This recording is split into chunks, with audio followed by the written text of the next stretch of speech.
While Tk'emlúps Jules is making her way to the stage, I just want to point out all the beautiful aspects that we have here that was provided to us by the department, the Culture and Language Revitalization Department, and as well as pulling pieces from the Secwépemc Museum to really highlight our culture today.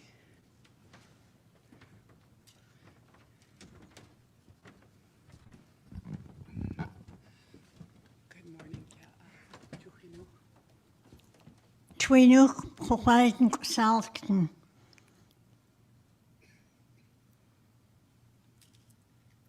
Nog een jichte mis mammeld plien de zietret. Een kent wielg en gsalchtend.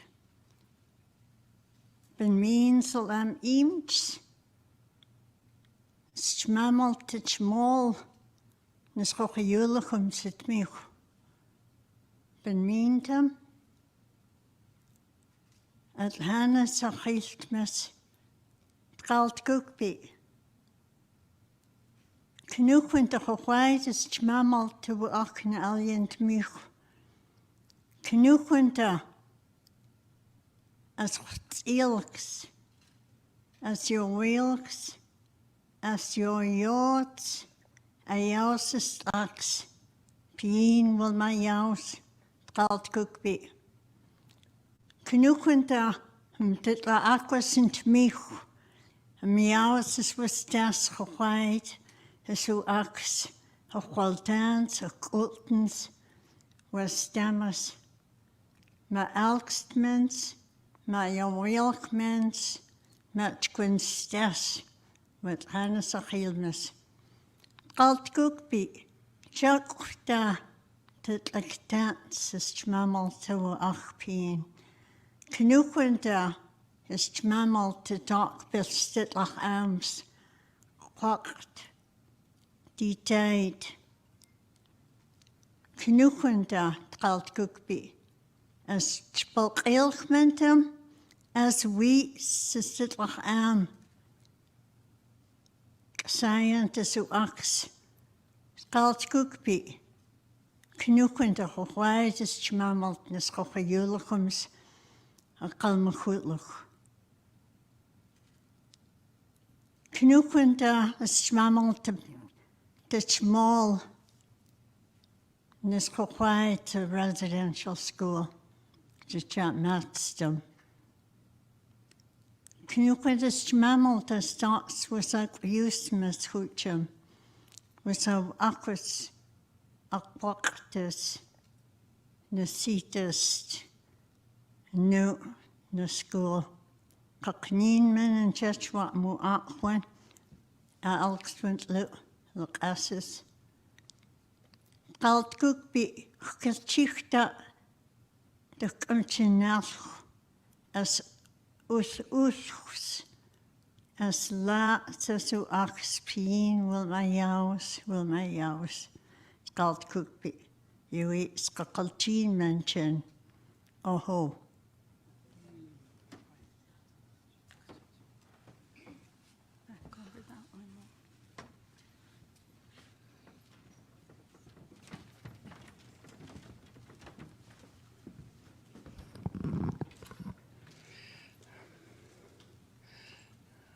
My heartfelt gratitude to Tk'emlúps Jules for starting us off in a good way. We are going to be dealing with some difficult topics today, so it's so good to hear our language spoken to connect ourselves to the greater than ourselves as well. At this time, I'm going to invite all the speakers who are able to join us in person today to come join me on the stage on either side of me. So I'm asking for all of our in-person speakers. We have a few that are also joining us virtually today, and we thank you as well for being prepared, and we're glad that you're ready to go with us.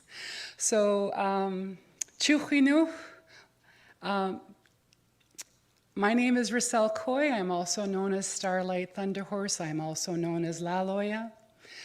I'm also known by some other names from different ceremonies, and I'm honored today to serve as the moderator for today's public presentation, as well as for the media event that will immediately follow. My family hails from Canoe Creek First Nation as well as the Lower Statliam area. I am a member of Secwépemc First Nation, which is the Lower Statliam, but I am very closely connected and I honor my Secwépemc relatives from the Northern Secwépemc Tk'emlúps, and I'm really delighted and honored to be here today in Secwépemc Ulu. We recognize the territory of our Secwépemc ancestors today and where we're coming to you from. We have a full agenda today. For those of you who heard me talking just before we officially got started, we are, please, again, the speakers, I'm going to ask you to come forward while I'm talking. Please come forward. Cookby Roseanne, Sarah, others. If National Chief is here already, if she could please join us. When she gets here, we invite her to join us. I know she's, there you are. Thank you so much. So we are very fortunate, as you just heard me say, we have the Assembly of First Nations National Chief joining us today, and who will be providing some remarks. When I sent out the initial schedule, that was not yet confirmed, so we have expanded our timeline by a little bit to accommodate. Please take a seat. We have expanded our timeline by a little bit to accommodate that, so I trust your discretion with that as well and the ability to accommodate that. To also be clear to all media, I know some media asked prior, I've confirmed with many, but if you're wondering, we absolutely encourage you to live stream this event.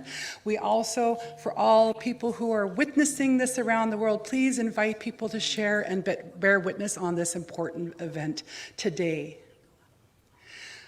So with that, it is my pleasure to call upon Tk'emlúps to Secwépemc Cookby, Roseanne Cashmere, for some opening remarks.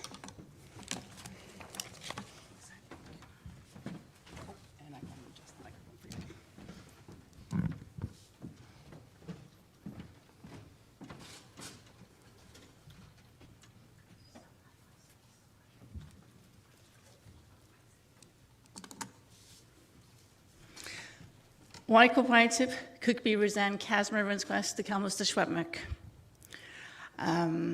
First of all, I just want to say thank you so much to the Tk'emlúps to Secwépemc Cultural and Language Revitalization Department for starting us off in a very good way by singing the welcome song and welcoming all of you here today.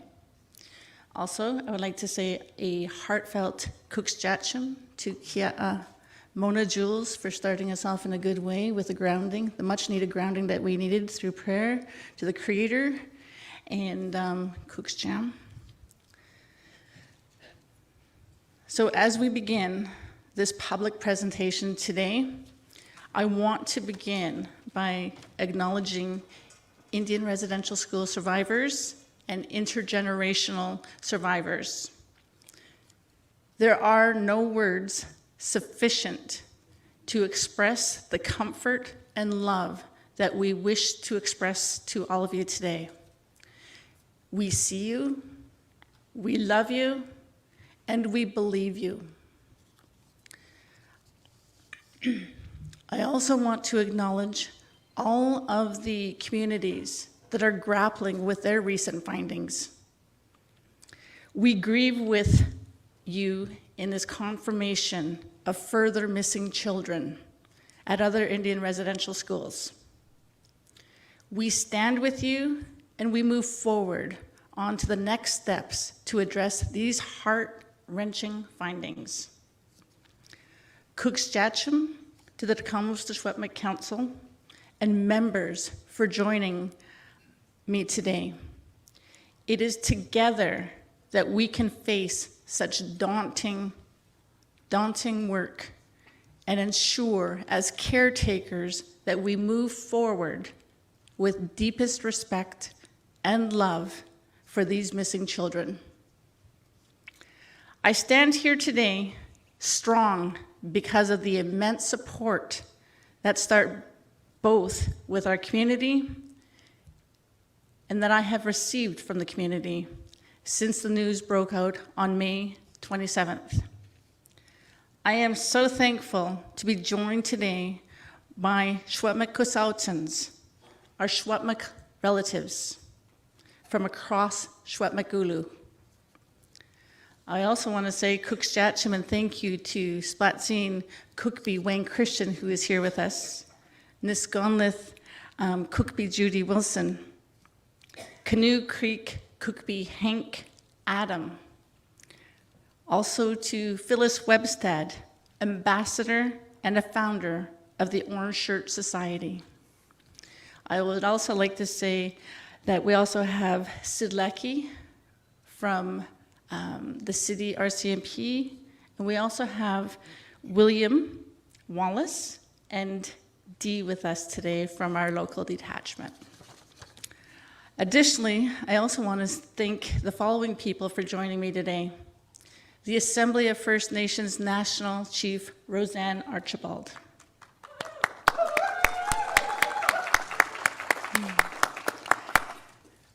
The British Columbia Assembly of First Nations Regional Terry Chiji, who is also with us. The Union of British Columbia Indian Chiefs Vice President, Chief Don Tom, as well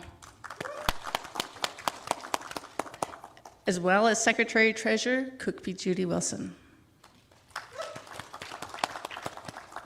First Nations Summit Executive Robert Phillips.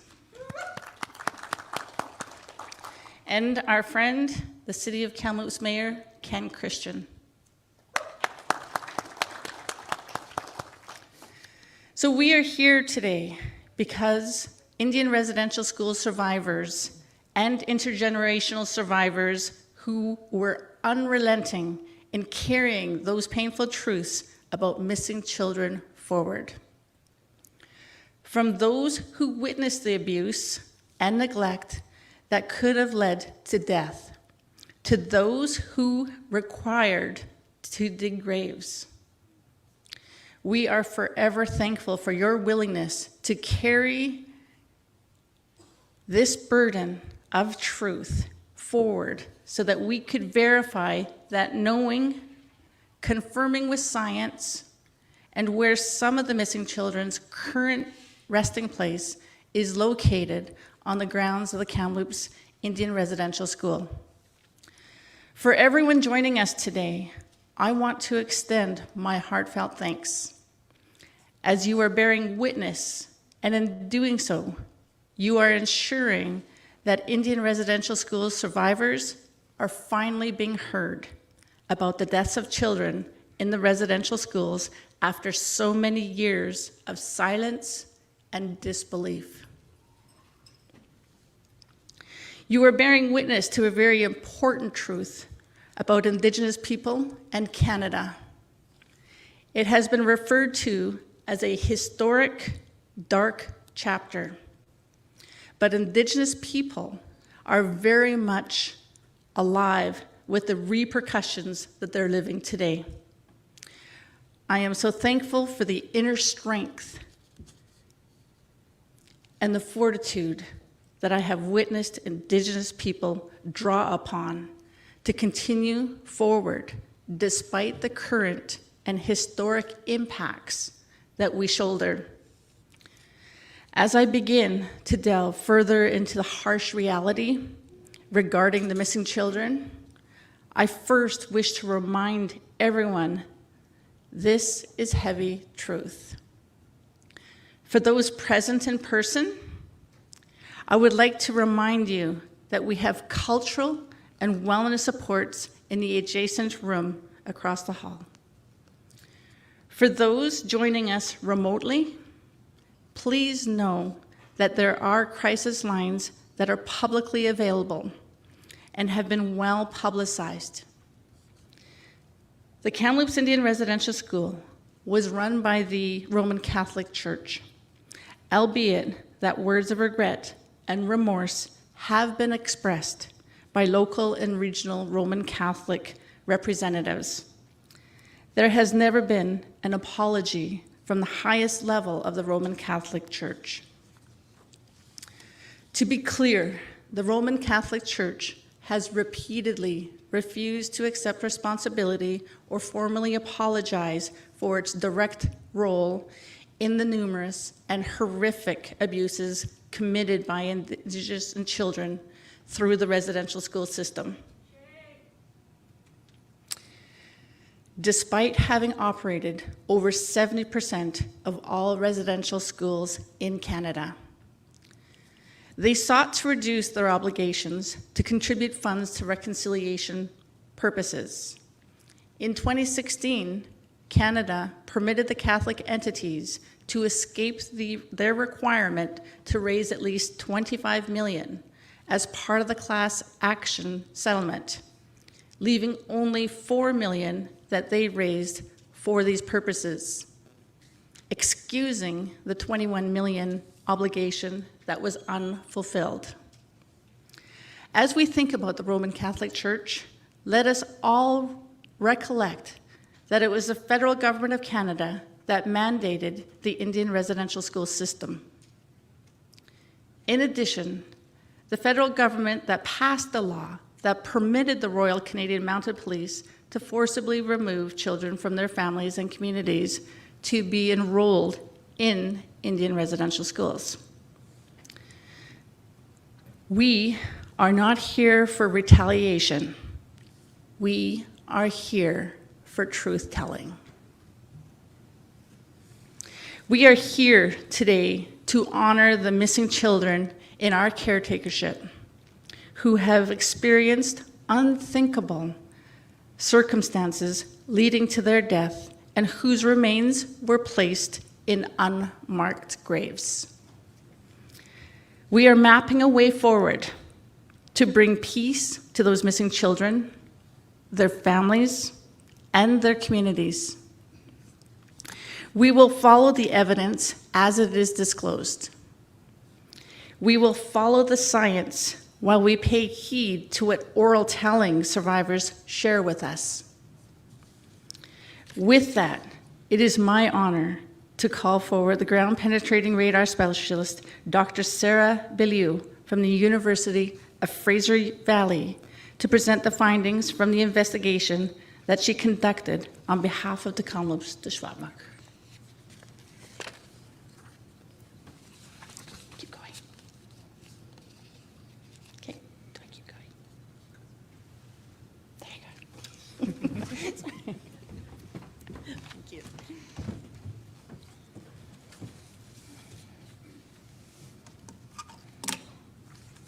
Good morning.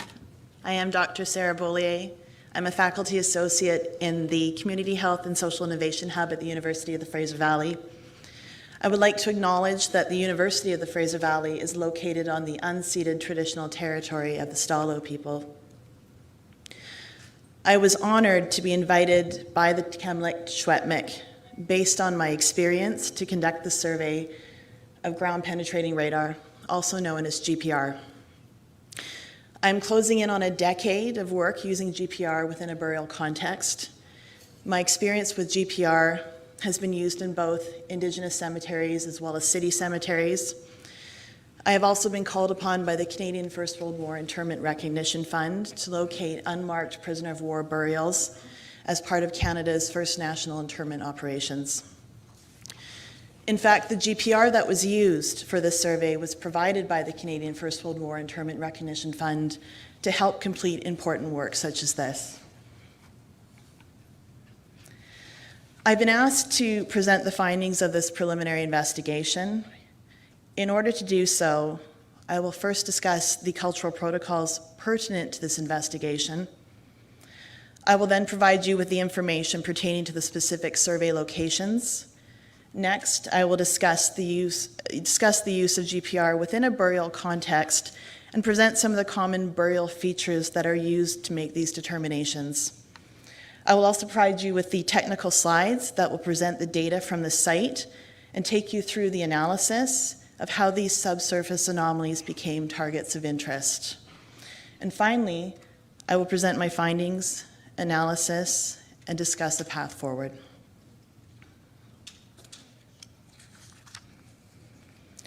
From the outset of this preliminary survey, it was important to include community members in the design, the process, interpretation, and review of this investigation. This meant that incorporating Indigenous values, ceremonies, and methods was an essential part of this process. Cultural protocols took place prior to, during, and after the survey was completed, while oral histories from knowledge keepers and cultural monitors guided the specific survey locations. I would like to pay my respects to the cultural monitors and the knowledge keepers whom were present to monitor, provide oral histories, as well as the requisite ceremonies. Cultural protocols are as equally important as the science behind GPR. And given the nature and sensitivity of this work, one cannot be done without the other. It is important to note that remote sensing, such as GPR, is not necessary to know that children went missing in the Indian residential school context. This fact has been recognized by Indigenous communities for generations. Evidence has existed in government and church archives for more than a century. Canada's Truth and Reconciliation Commission's final report identified between 4,000 and 6,000 missing children, but anticipated that these actual numbers would be much greater. All residential school landscapes are likely to contain burials of missing children. Remote sensing, such as GPR, merely provides some spatial specificity to this truth. Between May 21st and 24th, 7,000 square meters of land, just under 2 acres, was covered in the location of the apple orchard at the Secwépemc Museum and Heritage Park. This area of interest was chosen for the survey based on a number of factors. First, the knowledge keepers' oral histories that recall children as young as 6 years old being woken in the night to dig holes for burials in the apple orchard. Second, a juvenile rib bone that surfaced in the same area. Third, a juvenile tooth that was excavated from a shovel test pit during an impact assessment conducted by Simon Fraser University's archaeology department. A juvenile tooth is not an indicator of loss of life, but given both discoveries, the possibility should not be discounted. As a preliminary assessment, this project sought to first ascertain the likelihood of human burials within the study area. Second, begin a preliminary assessment of the possible locations of specific burials. And finally, develop steps to further this work in order to confirm the number and location of possible burials. In GPR terminology, a subsurface anomaly refers to any irregularity noted below the surface, while a target of interest suggests that the anomaly has an increased index of suspicion for being the object of the search. As a preliminary assessment, the GPR was conducted in prospection mode. This means ranging across the study zone, following the guidance of the community members, capturing anomalies as screenshots in the digital video logger, and flagging anomaly locations on the ground for further investigation. In addition, grid surveys were conducted for in-depth study as a trial for recommended next steps. When surveying specifically for burials, there are a number of factors that we must take into account during the analysis of GPR data for subsurface anomalies. The type of burial, whether it be casket, a vault, or natural, will result in notable differences in the reflection signatures, while a casket can be further differentiated based on the material that's used, typically wood or metal. The date of the burial will also affect whether the casket is intact or has deteriorated or collapsed. Further, when surveying for natural burials with no casket, one must pay attention to the very subtle soil disturbances reflected in the data. While the depth of the burials can change based on age at time of death and the season in which the burials were dug, typically shallower graves for smaller burials such as juveniles and frozen ground prior to mechanical excavation would also affect the burial depths. Thus, when a grave was dug in the winter, prior to the use of machinery, the depth of the grave was limited by the challenge in penetrating frozen ground. The common features of a formal burial in a cemetery setting typically include a convex reflective pattern at the upper surface of a grave shaft, vertical refractive patterns at the sides of the grave shaft, a horizontal reflective pattern at the base of the grave, and also a range of possible reflective patterns for the contents of the grave. These features are not exclusive to burials. However, in areas where burials are expected, they can act as preliminary confirmation of the likelihood that burials exist and of their specific locations. This slide provides you with a visual of GPR data acquired within a typical Canadian cemetery context with formal burials. This is not data from the Kamloops Indian residential site. The gray screen on the right with the two red lines running through it is known as a radargram. This is what we see on our GPR screens while we are in the field. On this screen, we can see the signature hyperbolic response of an adult burial 1.8 meters below the surface. This hyperbolic response correlates with the adult burial in the blue screen on the left. The blue screen on the left is recorded in slice view and exemplifies a grid system conducted in 25 centimeter transects. This provides a bird's eye view moving incrementally below the surface where one can view the entire gridded section at once. In this case, an adult burial on the right and a child's burial on the left. It should be noted that the colors on this screen are arbitrary. Typically, dark blue represents the areas with no soil disturbance, while red represents areas with the deepest level of soil disturbance. Thank you.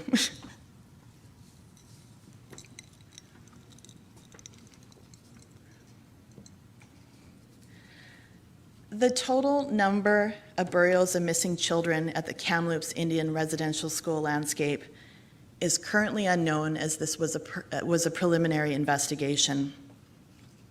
My report identifies some of these probable locations.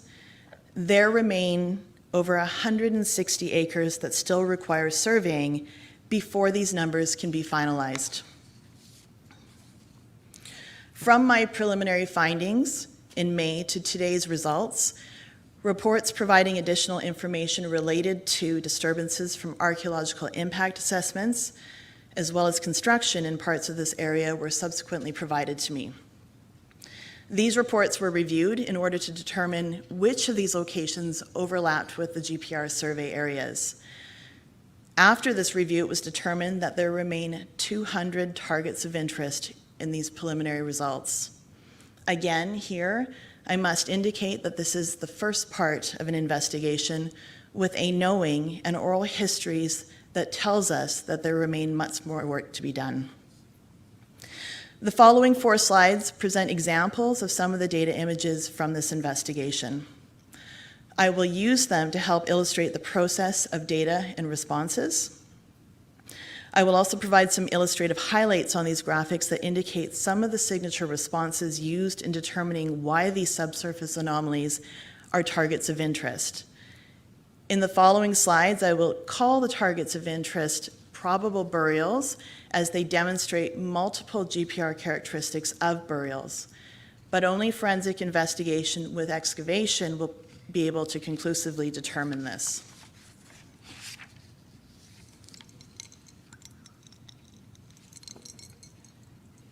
In the following screen captures, the x-axis indicates the length scanned on the surface, while the y-axis indicates the depth of anomalies below the surface. In each of the following screen captures, you will also notice a faint gray dot marked under each of these probable burials. This was a mark that I had placed on my GPR screen in the field in order to make note of these particular anomalies for further analysis. On this slide, the probable burial is located to the right of your screen.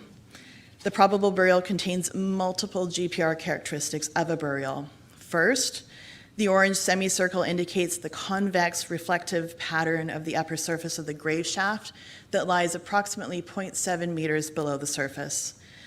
The red arrows indicate the vertical refractive patterns of the sides of the grave shaft. Above this, a surface depression can also be seen above the potential grave shaft. Surface depressions are common at known cemetery sites. Depressions occur over time when the loose soil used to fill a burial shaft compacts or when a coffin eventually collapses. Now let me take you to the middle part of the screen capture where we see tree roots that are located just past the 5-meter mark, just the previous screen. These roots have a lower amplitude signal as well as a smaller hyperbolic response, which begin right at the surface and not too far below it. On the second screenshot, it contains several different anomalies that can be contrasted with the probable burial. Here, the probable burial is noted on the right of the screen as well, just past the 15-meter mark. It has a notable soil disturbance above the hyperbolic response, in addition to reflections from the edge of the vertical grave shaft. The reversed polarity of the wave, seen here as black, white, black, indicates a void space below this hyperbolic response. Now, immediately prior to the 15-meter mark, we can see the low amplitude signals from the tree root system. And at the 7-meter mark, we can also see what we call ring down signatures, which is indicative of a metal object below the surface. Both the tree roots as well as the metal object are much smaller hyperbolic responses and are located near the surface, unlike the probable burial that remains 0.8 meters below the surface. In this third screen capture, the probable burial is observed with a larger, more rounded hyperbolic response just past the 20-meter mark. It also lies approximately 0.7 meters below the surface. There is a distinct soil disturbance above the area where the probable burial is located, and there's also a clay layer that abruptly terminates where the probable burial is located and continues again after it. This probable burial can be contrasted with the much smaller stone located to the left of the screen just prior to the 15-meter mark, which demonstrates a smaller, much sharper hyperbolic response. The purpose of these slides is to demonstrate that there are many different anomalies that can be seen beneath the surface, and each of these present with a different set of signatures that require a specialized skill set to analyze and interpret. This would be no different than the skill sets required by a physician in order to read and interpret an X-ray. In this final screen capture, it represents one of the areas that we gridded on the site. The blue grid on the left is recorded in slice view, and the data on the right represents a single line of the same grid, indicating a target of interest that correlates with the area in the left screen capture. Next slide. In addition to the GPR characteristics of burials noted in the survey area and presented in the previous screen captures, I will reiterate that there was additional supporting evidence. The depressions in the orchard that correlate with the subsurface anomalies observed in the GPR data. There was an east-west configuration of the subsurface anomalies in the orchard that support typical Christian burial traditions. The juvenile rib, bone, and tooth discovered in the same survey location. And finally, but most importantly, the ceremonial knowledge keepers' oral histories that recall burials in this location. A preliminary investigation such as this is not intended to provide exact numbers or final results, but rather to confirm the existence of burials. These results are as conclusive as GPR allows, but only forensic investigation with excavation will provide definitive results. In my experience, though, approaching a decade of work using GPR within a burial context, there are very likely to be many human burials in the study area. Further remote sensing, such as GPR, should be conducted to locate all possible burials.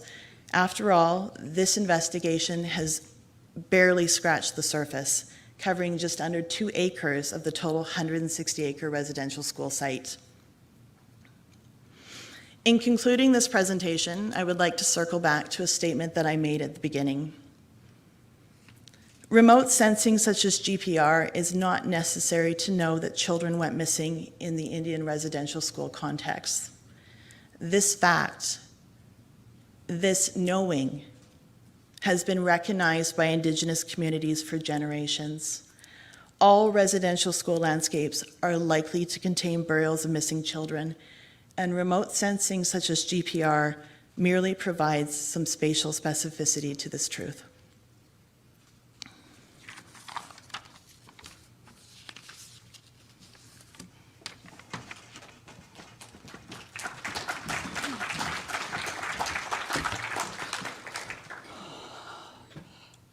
Secwépemc. I raise my hands to you, Sarah, for the diligence and dedication you have provided to Tk'emlúps to Secwépemc on this very important file.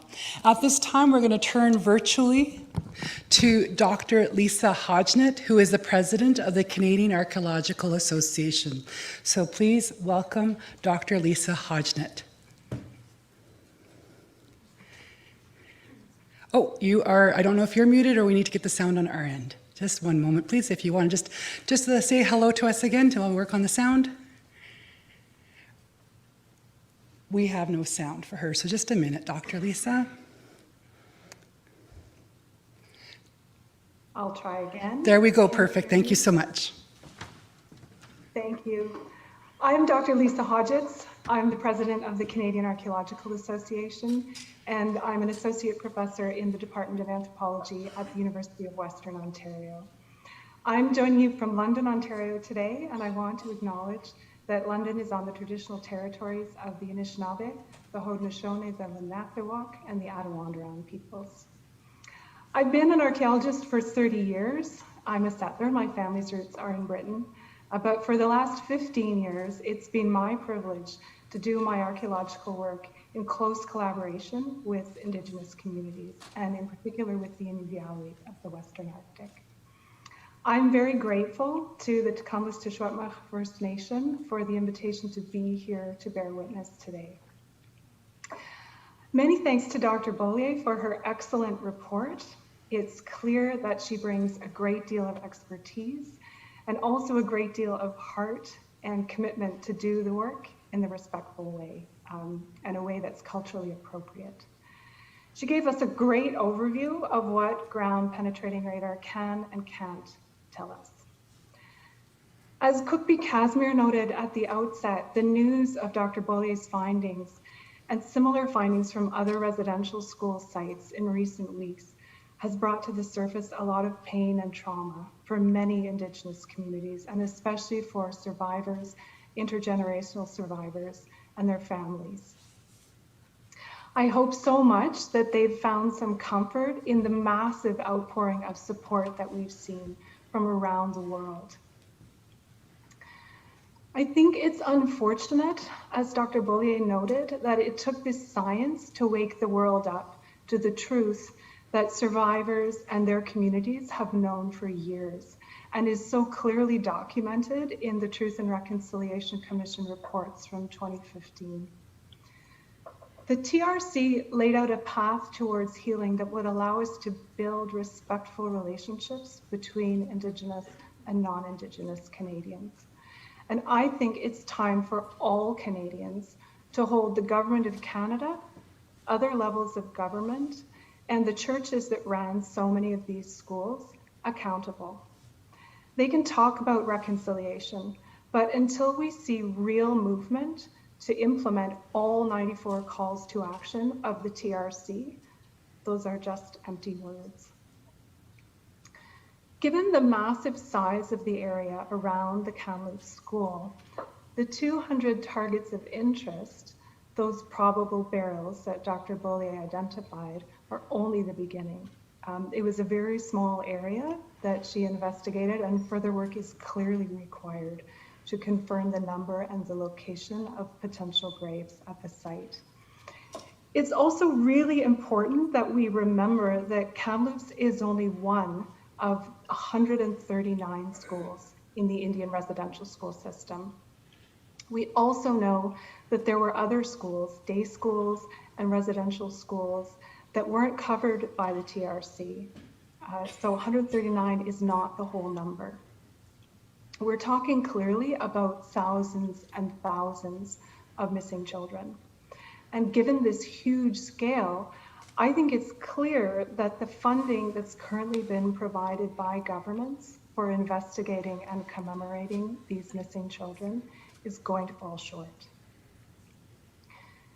Every Indigenous community has the right to self-determination. That's outlined by the TRC and in the United Nations Declaration on the Rights of Indigenous Peoples, which the Government of Canada adopted the recommendations of in 2016. And that means that communities can and should chart their own path at their own pace when it comes to their missing children. They need the resources and the time to do this important, very heavy work to the highest standard and with all the required supports in place. This is clearly not something that communities should have to pay for themselves. If communities choose to investigate unmarked graves, there are a range of options that are open to them and many different possible steps in the process. As communities navigate this path, we know that many of them have questions. The Canadian Archaeological Association is working really hard to provide a reliable, independent source of information for Indigenous communities to help them make informed decisions.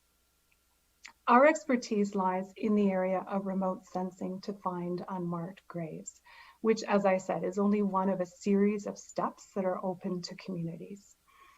We've created a working group on unmarked graves that brings together archaeologists from across the country who have experience in working collaboratively and respectfully with Indigenous communities to help them find their missing children. And I'd like to hand over now to Dr. Keisha Supernant, who is the chair of our working group, so that she can say a bit more about our efforts. Thanks.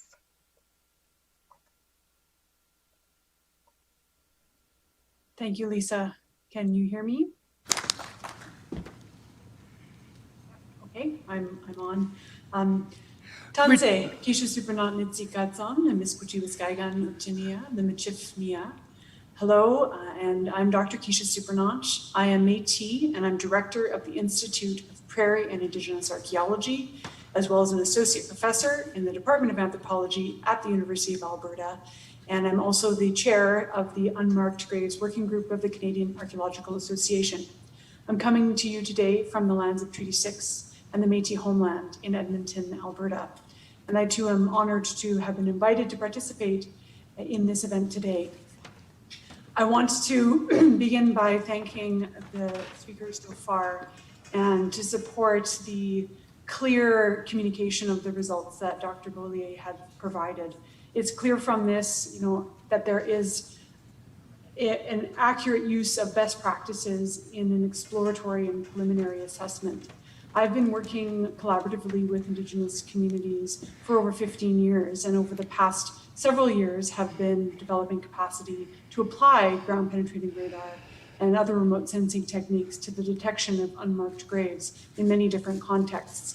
And I am very reassured by the results presented today and confident that these results indicate a number of highly probable burials and targets that definitely warrant further investigation.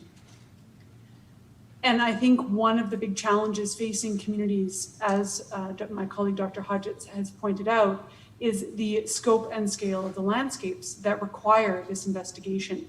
This was a small portion of a large area around the Kamloops Indian Residential School, and there is much more work that needs to be done. The Unmarked Graves Working Group is committed to supporting communities should they be seeking independent expert advice around the application of remote sensing technologies to this work. And in the interest of supporting communities, we have developed some accessible resources, including a FAQ document, which outlines some of the types of remote sensing that can be used and some frequently asked questions about ground penetrating radar in particular. We've also provided, from our experience doing this work with Indigenous communities, a pathways document that suggests some steps that communities might consider, recognizing that remote sensing is not usually step one. We've heard repeatedly today about the knowledge held in communities by knowledge keepers and survivors and families around where burials are likely to be on these landscapes. And while I must echo that we shouldn't require the scientific application of GPR in order to confirm or validate the stories and the experiences and the testimonies of those survivors. There is value in providing that spatial location of these probable graves, and it's important that communities are supported in that work. We also have released this morning a best practices overview for the collection of ground penetrating radar data around unmarked burials, specifically in terms of ground penetrating radar. And those are available on the Canadian Archaeological Association website.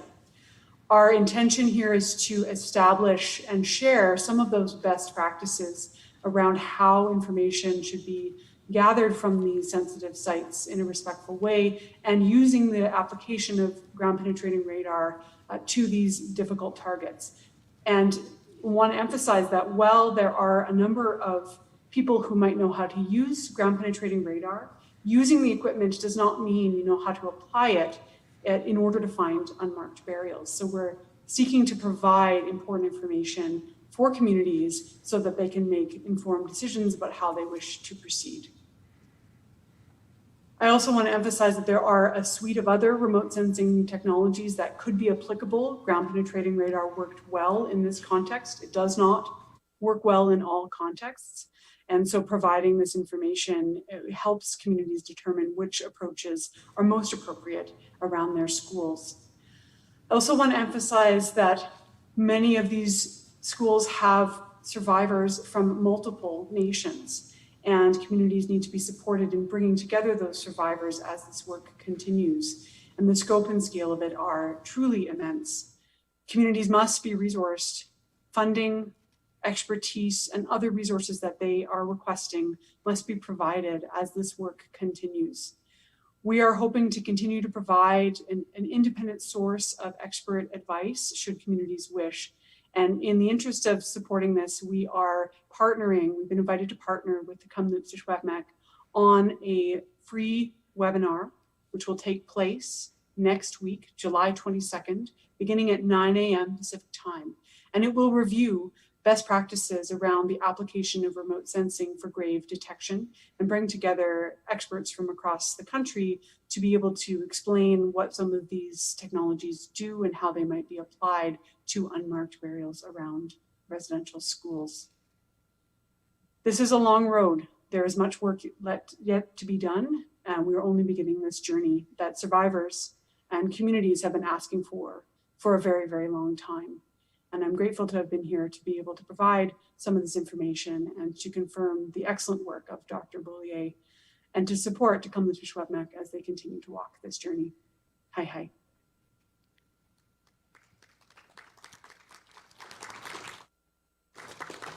Tk'emlúps, a heartfelt thank you to both Dr. Lisa and Dr. Keisha, both for being here today for us. We also appreciate that you're going to be joining the Tk'emlúps Secwépemc Special Assembly to answer any questions, concerns, or further information that the community members who are the caretakers of these missing children may have for you.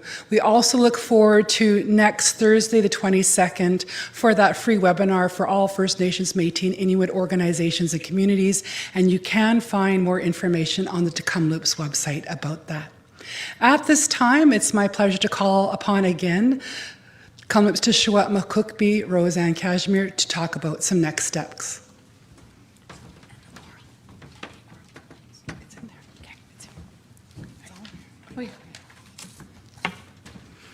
Excellent. Tk'emlúps for those presentations. And, it's very important that we have, all these steps laid out and that path forward for the utmost dignity and respect. And that path, is going to guide us. So looking at some of these next steps, we'll be looking at the student records. The Kamloops Secwépemc has a responsibility and the obligation to identify the unmarked graves found within our jurisdiction. A critical first aspect to achieving those burdens is full and complete disclosure of the records held by the Canadian government and the Oblates of Mary Immaculate, specifically the student attendance records that were created by the institutions that were administered the Kamloops Indian Residential School. Those primary documents currently within the custody of the Canadian government will be of critical importance to identify those lost children.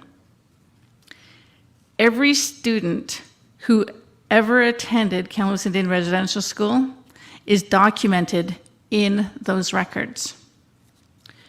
We are loath to put the responsibility of identifying those lost on the survivors of Kamloops Indian Residential School who have been traumatized and re-traumatized already.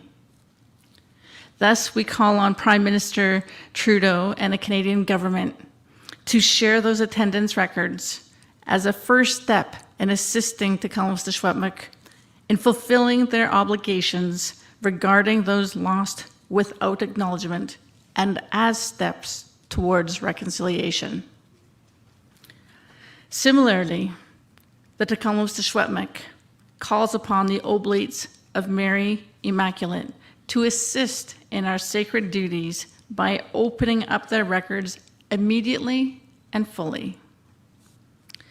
Supports that enable the Tk'emlúps to undertake this important work both immediately and for the long term. The Tk'emlúps has worked diligently to prepare and submit a well-thought-out budget to immediately commence the important work to confirm and identify the missing children in our care.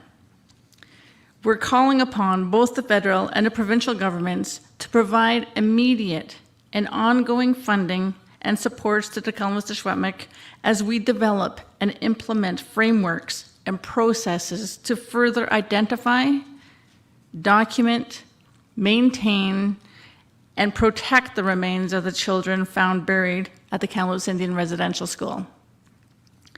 The site itself and any additional supports required in undertaking this difficult work.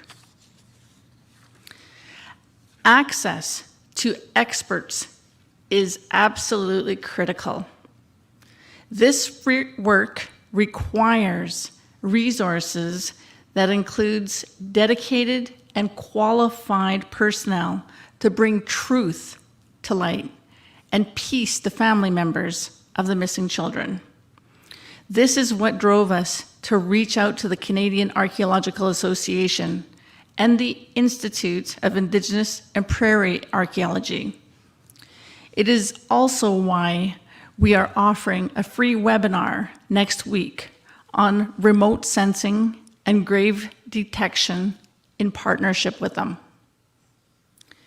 The Kamloops Indian Residential School was the largest in the Indian Affairs residential school system.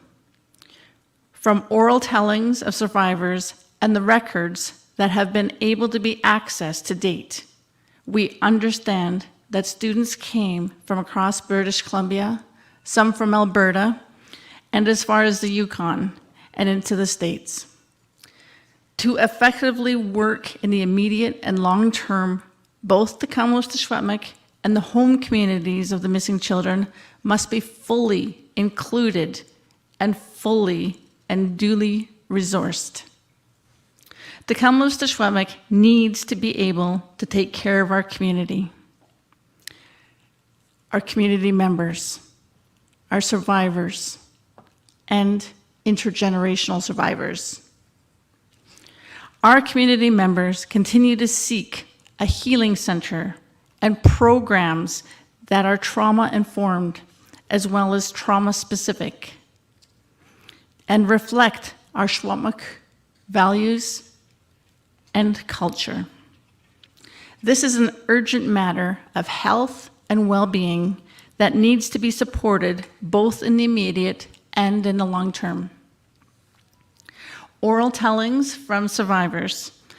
Kamloops Indian Residential School survivors, along with other residential school survivors, have come forward from across the country expressing interest to share their experiences and truths relating to missing children, deaths, unmarked graves, and experiences at residential school. The Tk'emlúps Oral Testimony Project will work in service to Tk'emlúps and Kamloops Indian Residential School survivors and intergenerational survivors who wish to share their testimonies by recording, preserving, and making them accessible in accordance with survivors and communities' direction.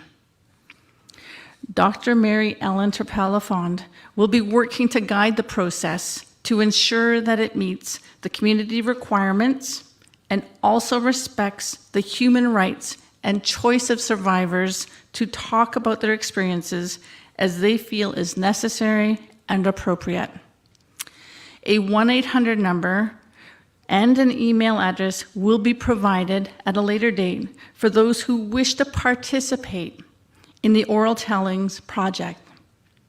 The Kamloops Secwépemc is ensuring that a comprehensive range of health and cultural supports will be available to survivors during the process and will be providing updates about partnerships involved in this very important endeavor. Cook's Jam.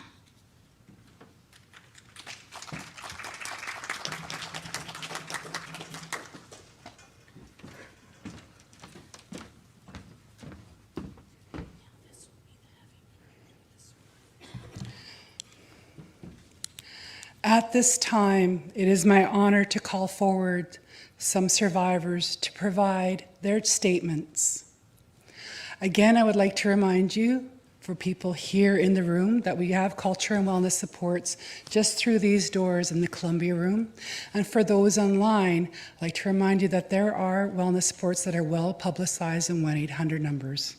I'd like to first start off by calling forward Kia Evelyn Camille.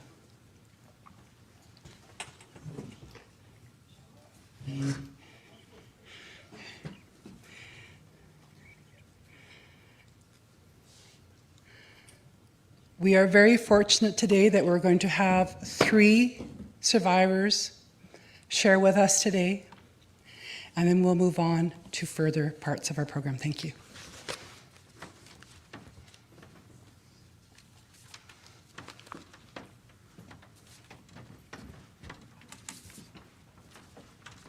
Stay here.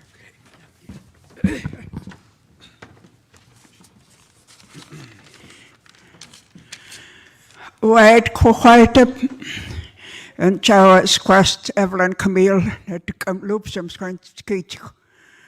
And Chawat Nest, the Tk'emlúps, I'm at a residential school 10 years. I attended the residential school for 10 years. I can't remember the age that I entered, but at that time, it was legal to leave the residential school at the age of 16.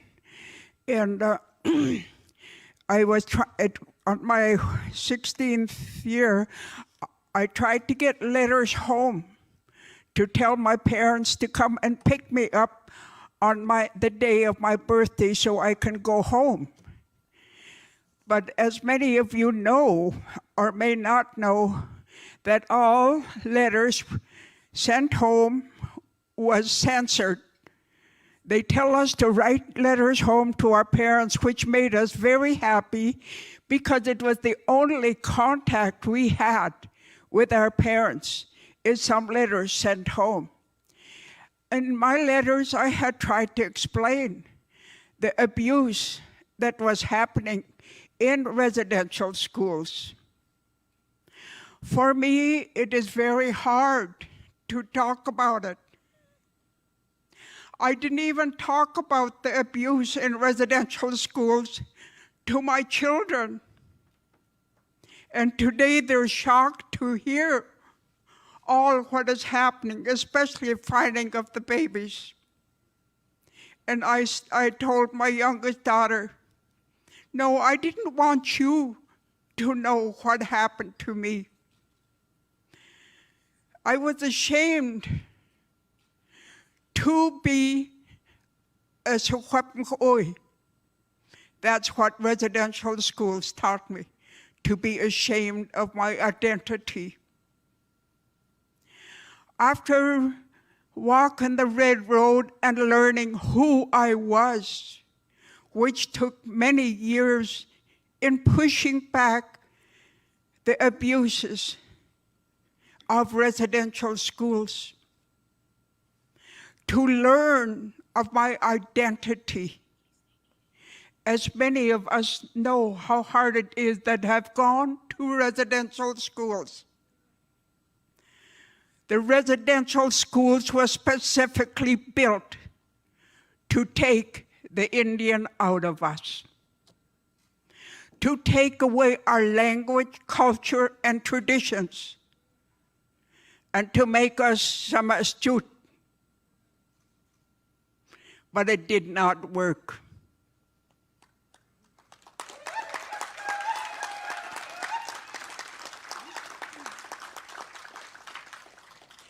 As our culture, language, and way of life is still with us. It will always remain with us to know our identities. Our children must know who they are. At a late age, my children came. Why didn't you tell us? I couldn't share my sorrows with them. Even though I had sent them to a Catholic school, St. Anne's Academy. Why did you send us to Quiet School, the Black Robe School, knowing what I went through? They questioned me later, why? At that time, I had known that the St. Anne's Academy had the highest academic standards, and I wanted my children to have the best of education until we built our own school. And now many communities have built their own school, and the way of life is being taught to the children. The respect for our culture and traditions, and the way of life of our people, of our sacred ceremonies, must not be forgotten.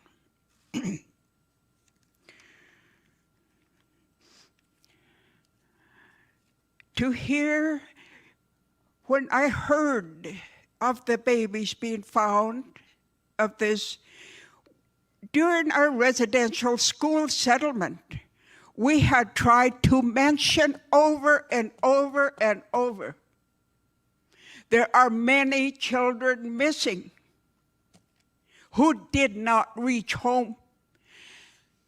Many ran away. And in that river, we know where the Kamloops Indian Residential School is. Many of our children tried to cross the rivers, to swim across.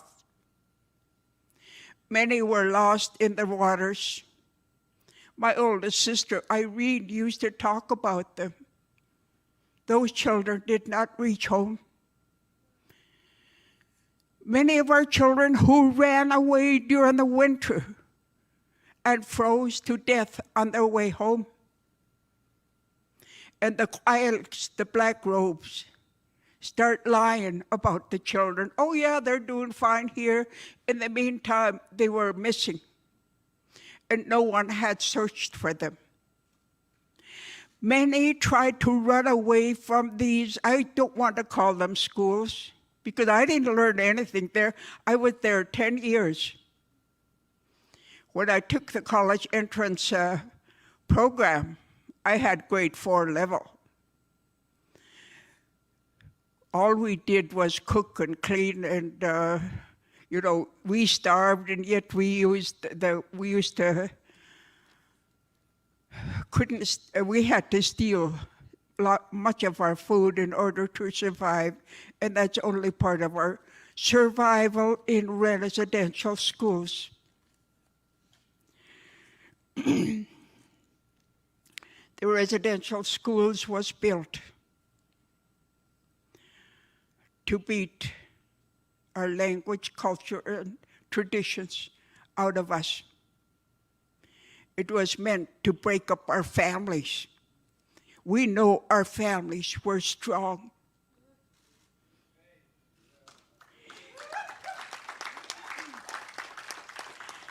It was meant to break up our communities. We had very strong communities. I remember those days. We had a chief, we had a roaming chief that used to go from, or a judge. We had our own justice. We had our own child welfare system. We didn't depend on a child welfare to tell you you're raising your children wrong, you got to do it this way. Sorry, we have to take your children because you're not doing the right thing. We had our own child welfare system. If a family needed help, others were there. Our community was one to look after each other. But these residential schools took that away from us. Our language, our way of life, broken up families still happen today with the Child and Family Services. We have to end that system and be responsible for our own children in our communities. That was how it was, and that is how it should be. The responsibility of our children is the families, the community.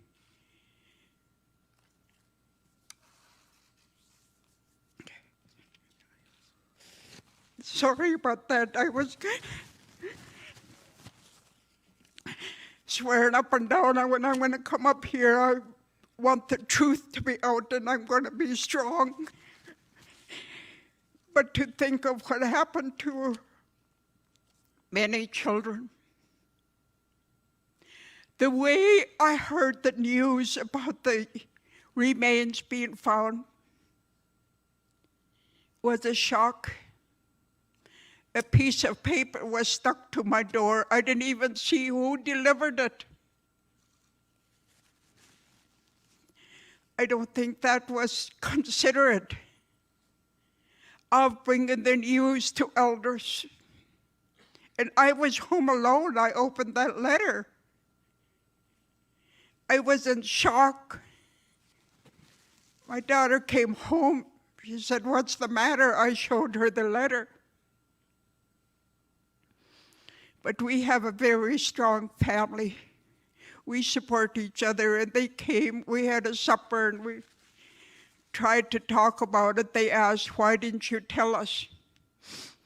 Do you talk to your family about the abuse that you had, the sexual abuse from the Tk'emlúps, the black robes?" No. In the truth and reconciliation, I often wondered, what the hell does that mean? Do they want to hear the truth, really? We have tried to tell them the truth. And who are they? Who is going to listen? Reconciliation, they threw a few silver coins to us. Did that make me feel better? No. What made it worse is many of our survivors. It killed many of our survivors who could not heal themselves from the drug and the alcohol that was introduced to our people. We lost many during that settlement. And that settlement did not help heal many of the wounds. Yes, it made my life a little better for a little while.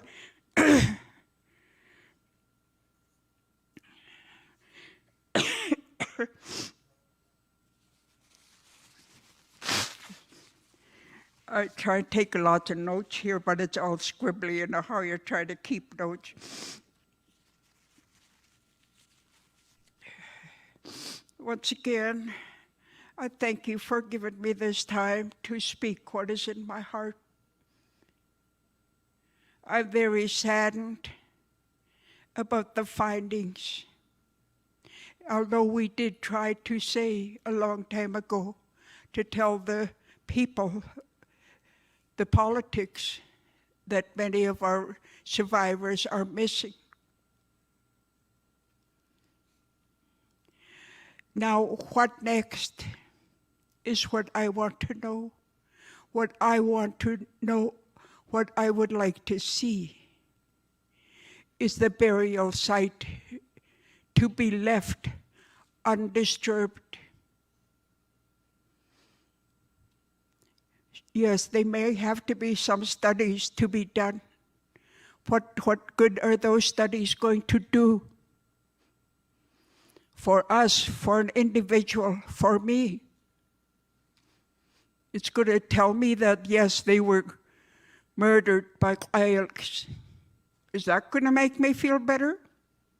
I don't think so. Those remains should be left undisturbed. I had tried to go down there to say prayers, but I couldn't even cross some line. And I still would like to do that if I could get permission from whoever is responsible to look after the site, to say prayers for the remains that are found. And now that they are found, we believe that we must guide them home to finish their journey. And that is, we had a prayer night which helped a lot. But individually, we may have relatives there. Of course, they are our relatives. We need to do our personal way of healing and letting go.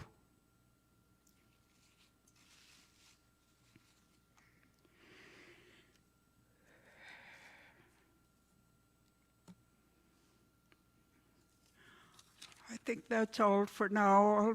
Thank you for giving me the time to speak. Tk'emlúps.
Thank you for your patience. After something like that, I wanted to check in with the other survivors. And just for everybody knowing, that was Evelyn Camille, Tk'emlúps to Secwépemc, Kia'a, or Elder Knowledge Keeper. And Evelyn is Evelyn, Camille, Camille. At this time, it is my honor to call forward Leona Thomas.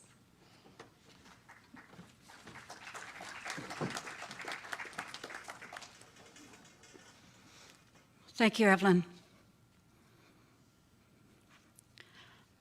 Good morning, everyone.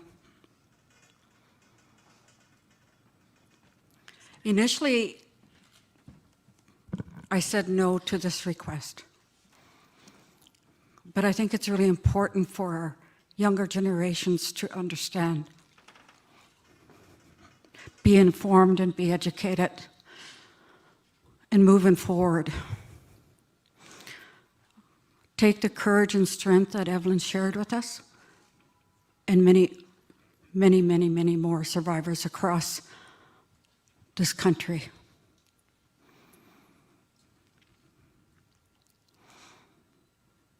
I remember my first day entering that building across the river. I was 6 years old, from 1958 to 1963 inclusive. And then 64, 65, 66, 67 to day school. I was taken from a loving home that only knew humor, laughter, love, and honor.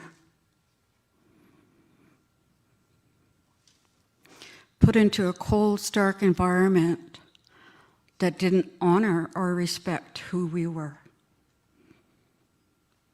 That could not comfort a 6-year-old who was crying, wanting to go home, or wanting to be with her brother whom she was not allowed to speak with. I jumped on my brother's back going through those front doors, and they had to pry me from him. That was the first time we were ever separated. For those of you who have children that age, grandchildren that age, just imagine what that would feel like. I was put into a dancing group that learned every ethnic dance except my own. I knew how to Irish jig, I knew how to 8-hand reel, I knew how to do the Mexican hat dances. And through that learning process, this is where the abuse was really amplified. It took me a long time to be able to cry.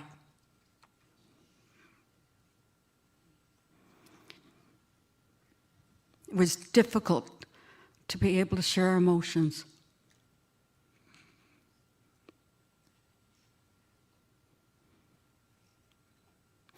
Today, not so much. I cry when I'm happy, I cry when I'm sad, and I cry when I'm joyful.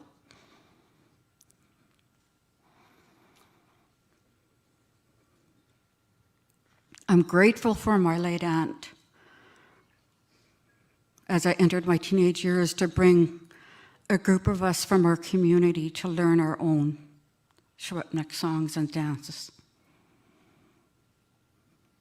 I proudly shared the swan song and taught my granddaughters when they were young to create an understanding of where they come from, a part of where they come from. I want to end by having you participate in this small little exercise so you can get a better understanding of what some of us experienced. I want you to close your eyes. I want you to imagine you have a 6-year-old daughter that's been taken away from you.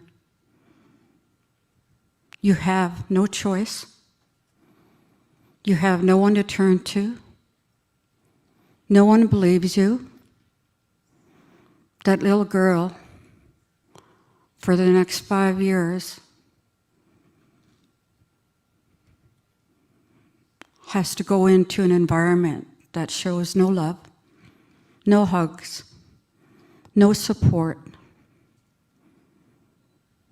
nothing but verbal, emotional, spiritual abuse.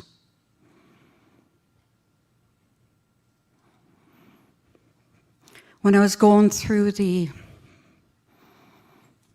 claim, the federal lawyer kept asking, if there was so much abuse, why did you take it?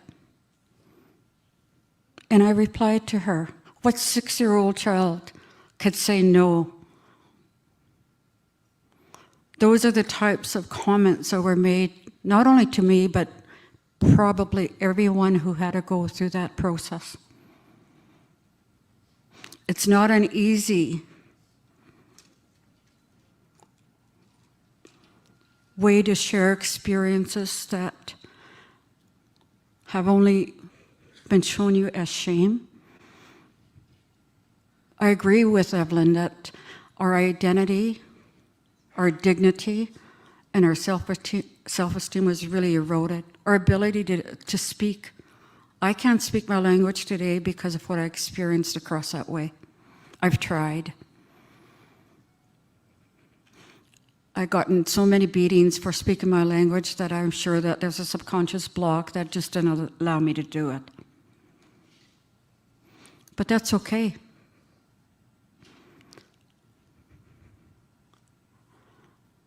I challenge, in my closing here, I challenge each and every one of you to really educate yourself around those 97 calls to action. Understand what the truth really means to us, to our families, to our nations, and push for effective reconciliation through our educational institutions, in our communities. Push your leadership to move in the right direction. And lastly, I really want to acknowledge the newly appointed National Chief. I love the fact that it's going to be a female that's leading us.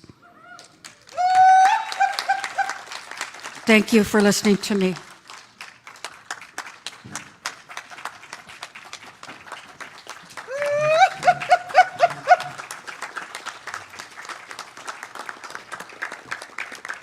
Oh, thank you so much. That was Leona Thomas. Leona, L-E-O-N-A, Thomas, T-H-O-M-A-S, Leona Thomas. We're just going to make a quick adjustment here to accommodate Tk'emlúps Jules, who is our last survivor to testify today or to provide her statement. She's going to go right here. So for the camera person right there, I'm going to ask you to move back. She's going to go right here to the front in front of this monitor here. If we could get a chair brought to the front and get her mic'd up as well, please. We're just going to take a moment for that.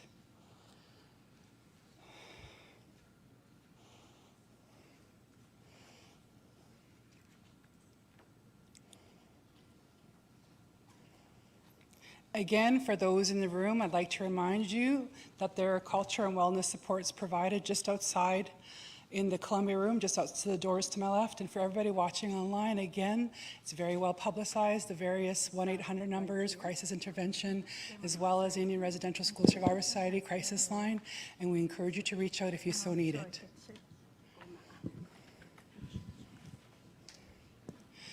So we are so thankful that Tk'emlúps Jules started us off in a good way, and now she has chosen to come forward to share her statement as a survivor.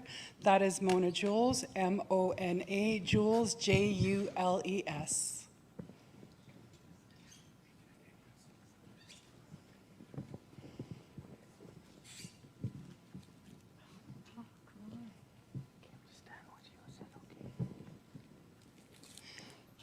This will be our last survivor speaking today, and I'm going to ask for media to please use your utmost discretion.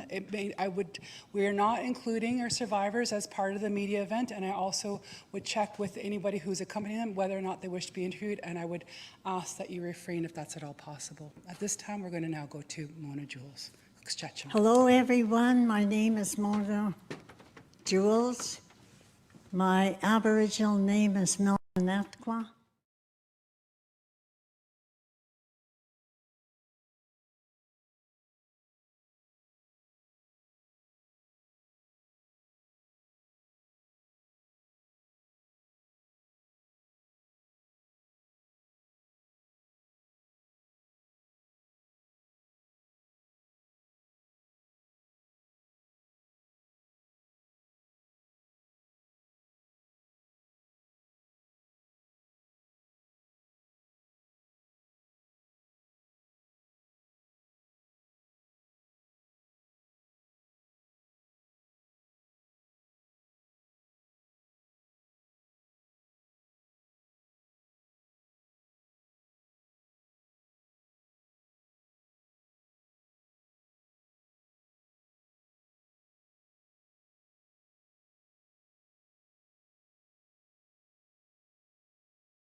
I forgot what the title of that report was. it's a field study of something. It's got a 3-word title. And it's contradicting the report that I had just finished doing a couple of weeks back for the Kamloops band. But going from there, the children that were found there, had suffered greatly. We were taken away from parents, loving, warm, loving families. We were not rich, and probably looked very poor, but we were loved, and the homes were warm. We were rich because we had farm animals, we had fields of vegetables growing. We were not really poor in the sense that we weren't probably richly clothed and so on, but we were rich in many other ways. We had grandparents and parents who spoke fluently, and we all lived together. I had about 12 siblings. Every one of us were fluent in the language, and my grandmother made sure of that. She absolutely refused to speak English, and when we went to the residential school, all of that changed. And when I got there at a young age, I couldn't understand anyone. The whole school sounded like a beehive. The buzzing and the noise, I just looked from face to face. I couldn't understand anything. And when I first got there on my first day, the principal carried me up the stairs, up to the dorm. And I often wondered years later if that was correct. Was it right for him to do that? Everyone was at a movie. He took me upstairs, found a bed for me, and the bed seemed very high. I couldn't get off it after he left. And he helped me on with a nightgown and asked me if I knew how to say my prayers. I told him, yes, I know how to say my prayers. I was shaking my head. I could understand him a little bit because I had older siblings who had attended the school. And they spoke English, but when they spoke to my grandmother and the rest of us, they had to speak the language. So everybody was gone. I was alone in that dark dorm, and I cried myself to sleep. I was wondering when my mother would come to pick me up. When was my mom and dad going to show up and rescue me, take me away from this cold place? We had siblings, but we were all separated. My brother was taken to the boys' side.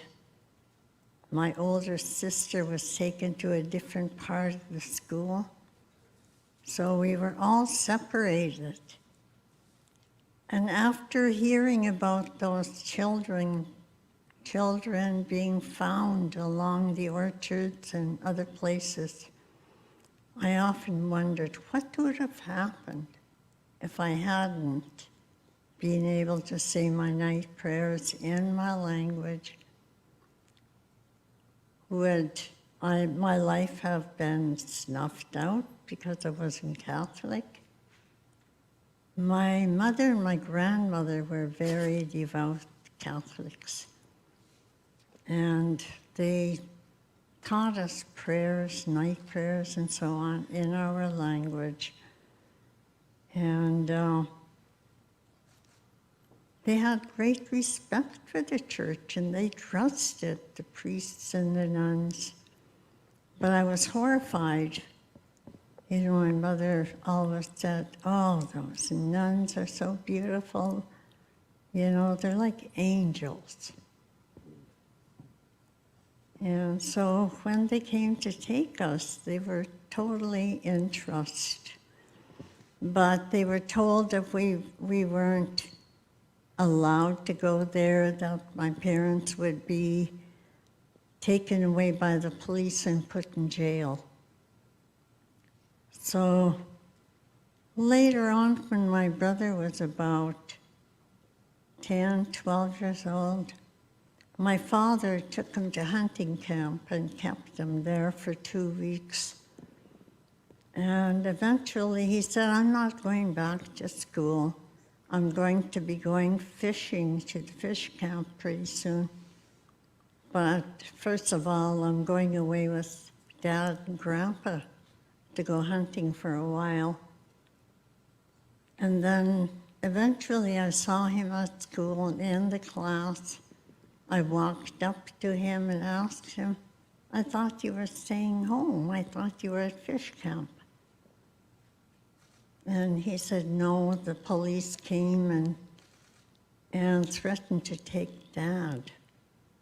I had to come back. So the nun who was supposedly the teacher asked me, who were you talking to? I told her that was my brother. And she said, your brother. So I thought, accusing. I was only 8 or 10 years old, for heaven's sakes. And I couldn't understand why that she used that tone of voice with me. You know, it's putting shame in me at that age for speaking to my brother. And we weren't allowed to speak to family at, you know, any age. I thought that was not right, but we couldn't have a voice that anyone could listen to. You could scream and cry and beg, and there was no one there to rescue you. We were strapped and beaten. You could scream and scream. There was no one there to come to your help. And when I watched that residential school report a few years ago, where these people came to your rescue, I thought, that isn't even true. That never happened. You know, that film that they showed was not the truth. The abusive situation there that they showed is probably true. I probably would have been abused, except I had a 13-year-old sister who passed away in that school. And my mom and dad were not notified until after the fact. So when they got there, they told my mom and dad that she had gotten sick and died. She was 13. And they wanted to know why wasn't she taken to a doctor, to the hospital. It was right across the bridge. And there were no answers. My father beat the principal up so badly, knocked him down from floor to floor, past the entrance, down towards the dining room stairs. And he ended up in the hospital. I don't know how my father stopped beating on him, but he was so upset about the death of my sister. My mother, of course, never spoke English, and she was just beyond,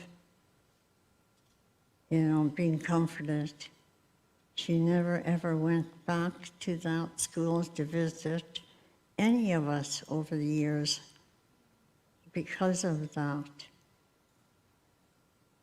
So my father got a reputation for being an abusive father because of that situation.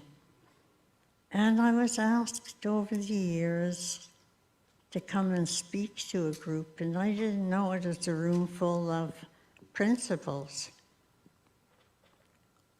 And I told them that story, and I told them, if anyone ever lays a hand on my grandchildren, I would go storming in the school to raise hell with everyone there. So I found out later that they were all principals there, and one of them had stood up and spoken up after. I worked as a language coordinator for 15 years at the Secwépemc Cultural Education Society, and I spent my life reviving the language among anyone and everyone who wanted to learn. I taught for Simon Fraser University as a second course at night. I worked from 8 till 4 for the language department, and from 4:30 till 8 o'clock for Simon Fraser, teaching the language. And I started that in '97, but before that, I worked with linguists and specialists to set up reading and writing programs. I was fluent in the language, but I had to learn how to read and write it in order to teach it. So that took many years. I continued and finally retired in December of 2020. And then my health started deteriorating rapidly soon after. So I've spent years trying to revive what that school had snuffed out. And it's working. We have many of our young people who speak it, and they're running language departments, having meetings in the language, speaking to one another. I still work with them when I can, and I'll continue to do that for as long as I can. Thank you all for taking the time to listen to the survivors of the residential school.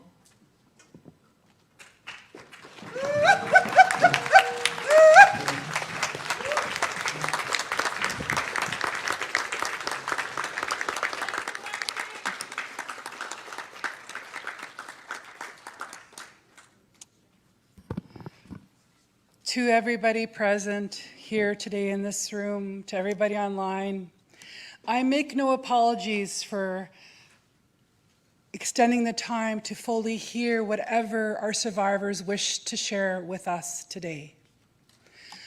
I also want to ensure that it's understood. To be clear, there was a question from the media. We are not connecting media to survivors. We created this space for those who wish to come forward. We asked for some who wish to come forward to share their truth. It is hard as you bore witness today. It will continue to be hard as they deal with their truth-telling. So we are not having them participate in the media event.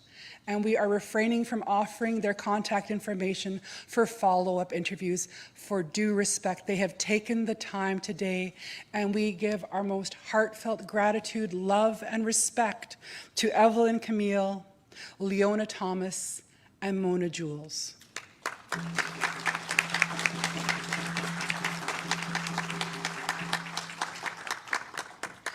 We know that now that you have unpacked yourselves and those memories, there is some repacking and healing, and we know that it is a journey that you have chosen to take on our behalf, at our bequest.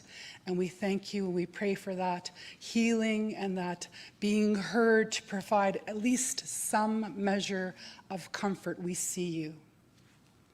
At this time, it is my honor to call upon newly elected National Chief Roseanne Archibald from the Assembly of First Nations.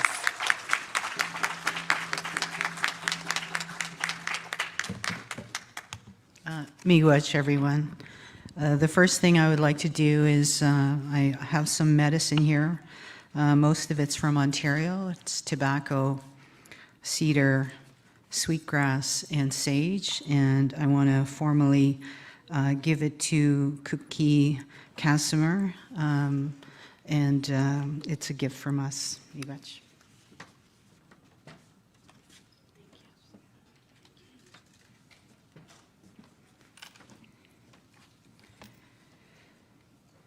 I do want to take some time. This is a very emotional moment, and I would like to ask everybody to join me in just grounding ourselves before I start speaking.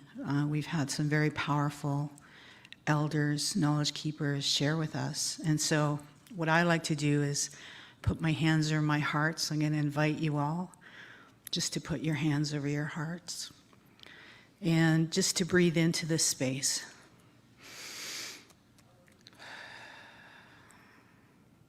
This is where our love is.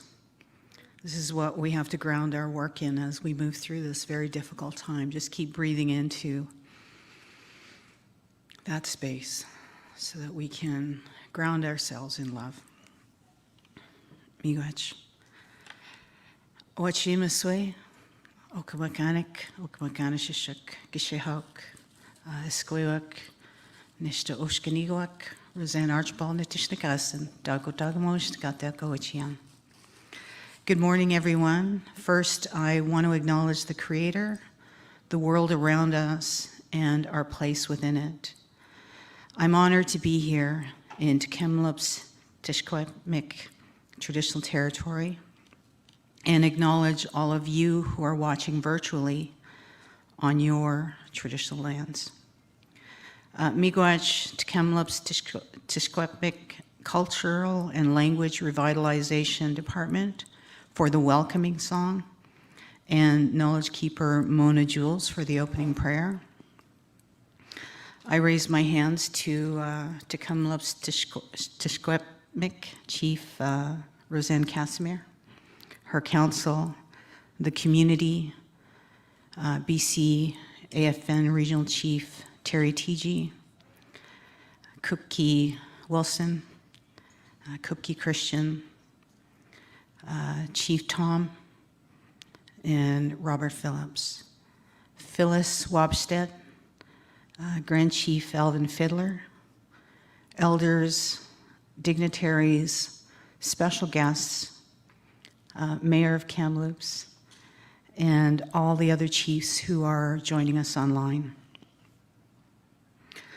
Most importantly, I would like to say miigwech to the Kamloops Indian Residential School survivors who are joining us here in person, and all of those survivors who are watching online. Ninanaskamun, which in my language means I am thankful, I am grateful, I thank you. Ninanaskamun, Evelyn Camille, Leona Thomas, Mona Jules, who spoke their truth so powerfully. Let's also remember all the little ones who never made it home. I also want to acknowledge the intergenerational survivors. Anishinaabe scholar Dr. Pamela Toulouse wrote, 100% of First Nations people suffer from intergenerational trauma, 100%. We are all survivors, and we are all doing our best to heal and walk forward with dignity. This is an important day for us as First Nations people, as Indigenous people. Here in Tk'emlúps territory, in these sacred lands, Canadians and the world first learned about how 215 innocent children died and were buried in unmarked graves. This is a crime against humanity. This is a crime against little children. The United Nations has called this genocide. We call this genocide. This ground-penetrating radar technology is revealing evidence, undisputable proof that crimes were committed. Chief Cadmus Delorme, when speaking about the children in Cowessess, stated, "This is a crime scene." And crimes have to be investigated. The criminals must be held to account. What's equally important is that these little ones were loved. We heard one of the elders say that earlier. They were cared for by their families and communities when they were forcibly removed, often by the RCMP and Indian agents. Certainly, it started with government policy, with the collusion of religious institutions, in this case, the Catholic Church. The report findings today show that this recovery of our children is not over, and there will be many reports to come. On Monday, we learned of the recovery of the ancestors in Tk'emlúps First Nation, and my prayers go out to them. People and media have been referring to them as discoveries. These are not discoveries. These are recoveries. It's time to find our children and bring them home. This agonizing exercise and grim reminder of this country's history will continue until we recover all of our family members and bring them home to rest in peace through proper ceremony.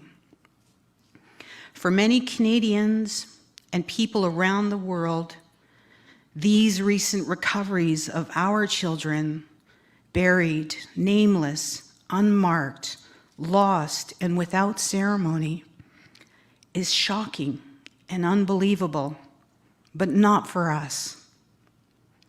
We have always known, and we heard one of the knowledge keepers say that earlier, we have always known from the very beginning that many of our children did not survive.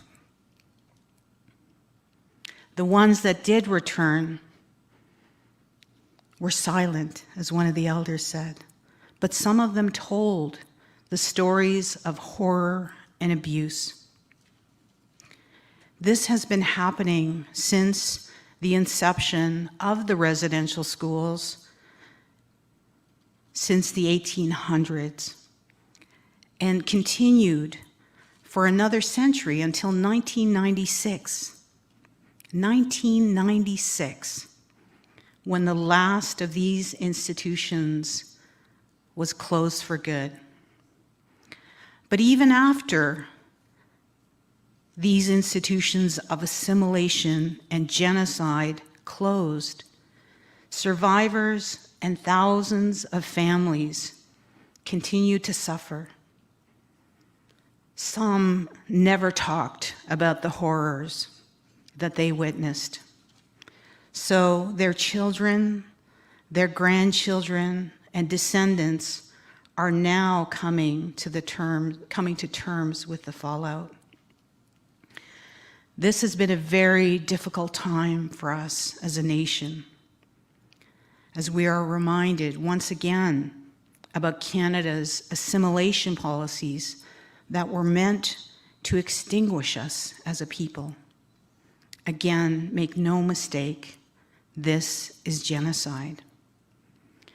As the newly elected APTN National Chief, I am working with urgency on the issue of the burial sites across this country and looking for ways to heal the trauma that our people have experienced for generations.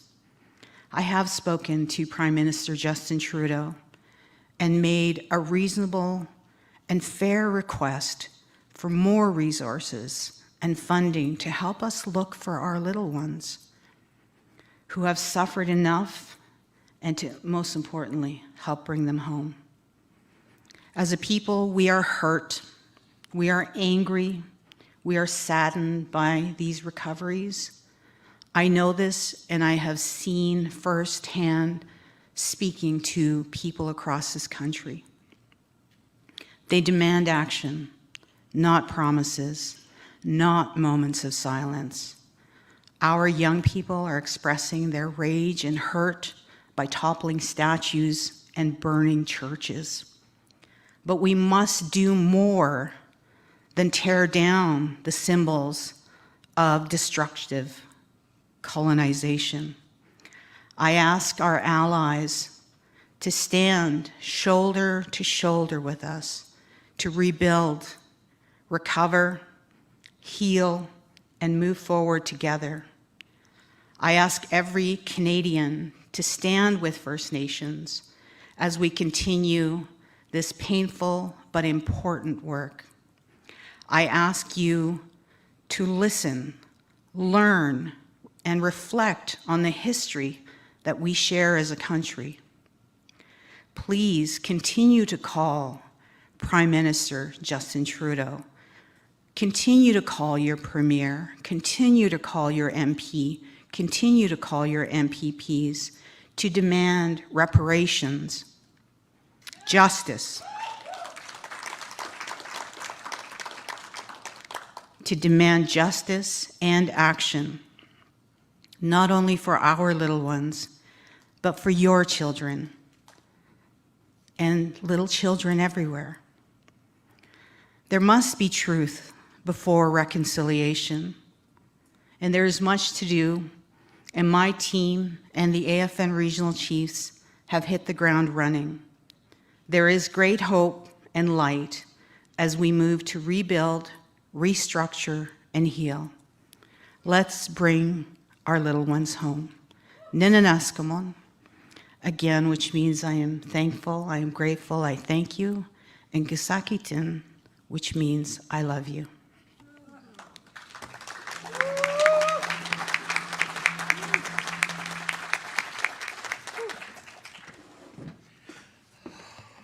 My goodness. At this time, it's my honor to call upon for a final time for this public presentation Tk'emlúps to Secwépemc Cookbee Roseanne Cashmere for some closing remarks.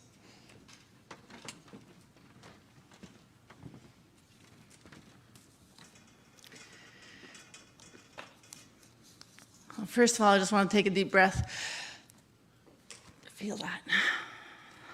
And, I just want to say Tk'emlúps to our survivors who had shared today. That meant so much. And to hear that, those truths, to be shared. Tk'emlúps. So, again, I just want to thank everyone here who was here to witness, to share, and learn the information that we have to date, and hearing some of those steps that are going forth and next. And so I just wanted to close with a few remarks and statements. So first of all, I just wanted to say to the Prime Minister of Canada, Justin Trudeau, we're still waiting for you to reach out to us to acknowledge the latest truths from the Kamloops Indian Residential School. I look forward to a fulsome conversation where we can finalize the details of the federal government providing the needed supports as well as access to our student records, and also to continue to shed light on our missing children that are buried in our care. We also want to invite you to come and join us in our powwow arbor this September 30th to interact with the Kamloops Indian Residential School survivors for the very first National Day for Truth and Reconciliation.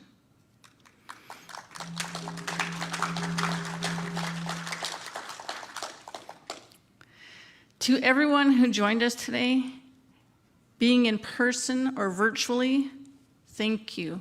Tk'emlúps. A special thanks for National Chief Roseanne Archibald for coming to join us today to bear witness, but also speak truth to power on the next steps for a national plan. Tk'emlúps. Now, aware of their lost loved ones, maybe buried, home communities, and families of missing children, we seek peace and knowing as soon as possible. Now the cries of the missing children have been heard, and it's time to show them much love, much honor, and much respect. That means swiftly forming a team of archaeological and other technical experts so that the process begin immediately, confirming, identifying, and repatriating the children. We also acknowledge that the work done to date represents but a fraction of the Kamloops Indian Residential School grounds, and oral tellings indicate that more investigation in other areas is required. This is a long process that will take significant time and resources. They were children robbed of their families and their childhood. We need to now give them the dignity that they never had. Those are our next steps.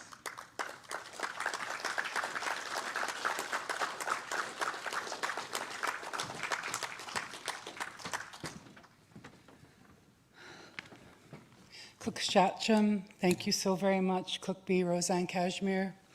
Thank you to everybody joining us today for the public presentation. You're very welcome to stay for the media event and listen to the questions that are going to be asked to speakers here today. As I have indicated, we are not calling upon the survivors. We are so grateful for the heavy lifting they already did today. We're just going to take a very short break just to transition to, with technology and everything else, for the setup for the media event. I do have to be a party pooper, remind you. Unfortunately, the milling that we're used to doing due to COVID protocols, it is stated through our public health authorities that that is not the sort of thing that people want or is encouraged to do today. Again, if you're double vaccinated and it's been more than 14 days, a mask is not required but is recommended. So Tk'emlúps, thank you so very much, everybody, for joining us today. We're going to take a very short break for everybody who's still online and wishes to participate. We're just going to take a very short break. Thank you.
We're going to be having all of our in-person speakers here, mic'd up here.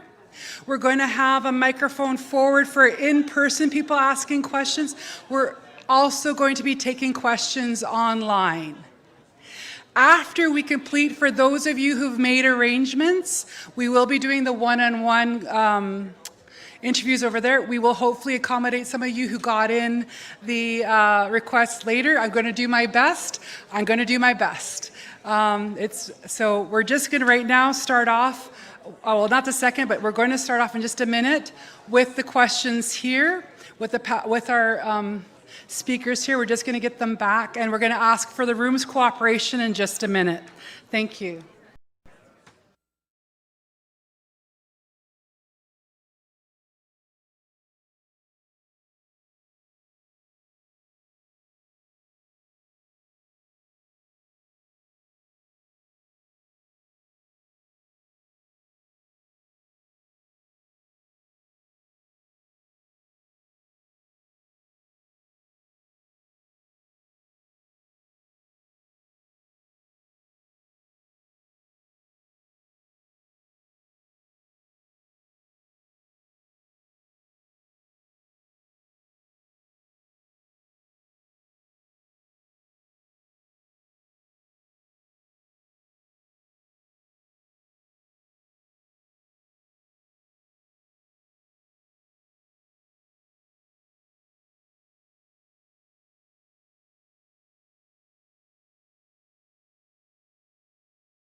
Again, what we're going to ask that you do, I know that there's some people in the feed who they were anxious. I'm going to ask for cooperation in the room, please. Hello, everybody. We're getting started now, so I ask you wrap up the conversations or take them outside of the room, please. And thank you so very much. Thank you very much. So, we understand and I respect that people were anxious and wanted to participate and ensure that they could participate remotely. So there are some people who signed up in the media dedicated Zoom meeting room, and we welcome you there, but we ask that you turn off your cameras and mute yourself. And for the media wishing to participate today, that you have your cameras on, that you have also named yourself of your full name as well as your media outlet. So I want to make sure that's sure.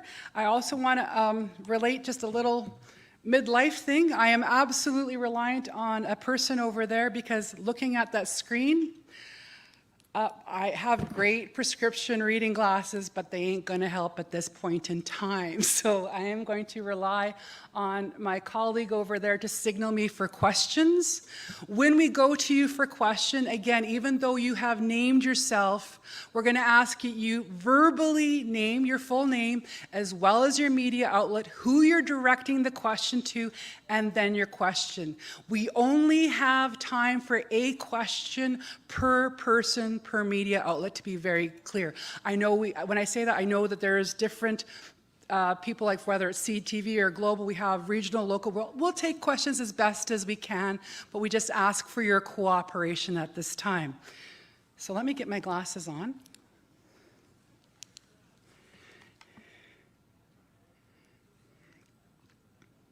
Okay, Nora. Well, actually, we'll go to the room here first for the first question. If there's anybody here, you can come forward to the microphone for a question.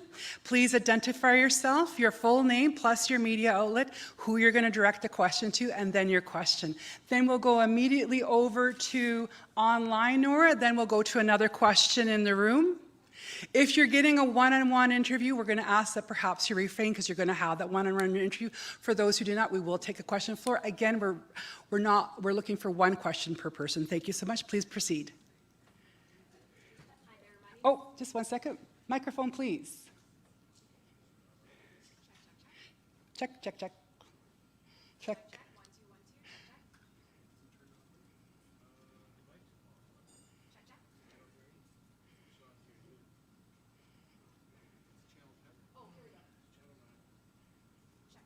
Check, check. There we go. Hi there. My name is Neetu Garcha. I'm a journalist with Global News. First of all, my heart and my thoughts are with you, Chief Casimir, and the entire Tk'emlúps Secwépemc First Nation. My condolences to all of you. It was mentioned, and perhaps, Sarah, you're the best person to answer this question, that part of the reason these 2 acres out of 160 were selected for this GPR survey was because a juvenile rib bone and a tooth were discovered. Do you have any details on when those were discovered and by who? And if I can ask a follow-up after, I would appreciate. No, okay, that's okay. I'm very strict on this one. You get That's one okay. question, make it good. Thank you. Thank you. So we're going to Sarah Beaulieu, right to my first person to my right, please. Not yet. Not yet.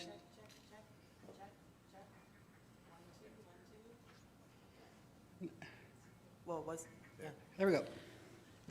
The juvenile tooth was excavated, I think, in the late 90s or early 2000s in a shovel test pit during an archaeological excavation by Simon Fraser University. The juvenile rib was surfaced in the same area in the early 2000s and was brought into the museum by a tourist.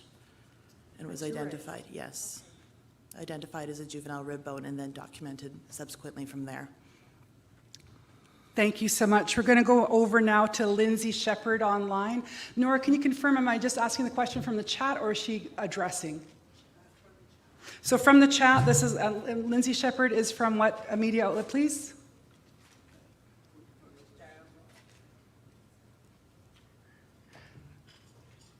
identify yourself in the chat, Lindsay Shepherd, of what media outlet you're from. We'll go to the next question on the floor. Thank you so much. True North. So Lindsay Shepherd from True North. The question is for Sarah. Excavation plans to gain forensic evidence.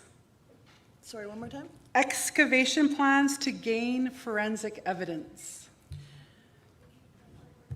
I think with regards to forensics and anything else, social justice issues, it needs to be community-led. It wouldn't really be a question for myself to answer, but Chief Cookpee. Thank you very much. We're going to go to the floor. Please identify yourself, what media outlet, and who you're addressing the question to, then your question. Hello, it's Dirk Meisner. I'm a reporter with the Canadian Press, and this question is to Chief Casimir. It kind of goes on to the question just before. You had one of the survivors today say, leave the site alone, leave it undisturbed, don't disturb it. We're kind of hearing throughout this today that you might have to do more work, which includes excavation or digging. What more, I'm asking, what more are you planning to do? Check. Thank you for the question. So I do know that we at TTS are community driven. We do know that our membership has been grappling with the information that has been shared, and we do know that every step that we do take moving forward, we're going to be having the community consultation with our membership. And of course, you know, there's been many questions surrounding, you know, it being a crime scene and what those steps. First and foremost, it is about love, honor, and respect, and dignity moving forward. Thank you very much. We have Julio Rivas from FA, I believe it is, FA, and he asks for National Chief Archibald. Who will investigate crime scenes and what are the askings of the federal government? So Chief Archibald, National Chief Archibald. What's the second part? Who will investigate the crime scenes and what are you asking of the federal government? These are crime scenes, and so we need some kind of independent investigation. We know that, for example, the RCMP are a part of children being taken from their families and communities, and so we need some kind of independent investigator on this process, and we need also international examination into these crimes. We did have a recent resolution passed at the AFNAGA on the International Criminal Court being involved in this process. And so there are a number of moving parts that we still have to figure out. An investigation must occur, absolutely. And the federal government, their role is to make sure that records are provided, that they work with First Nation communities on the ground. As Chief Casimir just said, this has to be a community-driven process.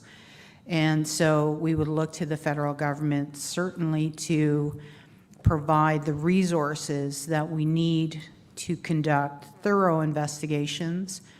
We heard earlier about forensics, investigations of the sites. There are many layers to this, and the federal government, in one way, is in a conflict of interest because it was their policies that actually initiated residential schools in Canada. At the same time, they have to be accountable. They have to be responsible. And so these are conversations that I am going to be having at some point with Prime Minister Justin Trudeau and members of his cabinet. We'll keep you posted. Miigwech. Thank you so much. We're going to go to the floor. Just wait. We'll There we adjust. go. There we go. Okay. My name's Jill Makishon. I'm with CTV National News, and this is a question for you, Dr. Is it Sarah Boulier? Am I saying that right? Yeah. We had initially, in the beginning phases, heard of 215 potential unmarked graves. We just want clarification. 200 anomalies now. Is it more of a, are we understanding now more of the actual grave sites as opposed to what we first saw in late May? No, nothing's changed. With ground penetrating radar, we can never say definitively that they are human remains until you excavate, which is why we need to hold back a little bit and say that they are probable burials. They are targets of interest for sure. They have signatures, multiple signatures that present like burials. But because of that, we do need to say that they are probable until one excavates. Very good, thank you.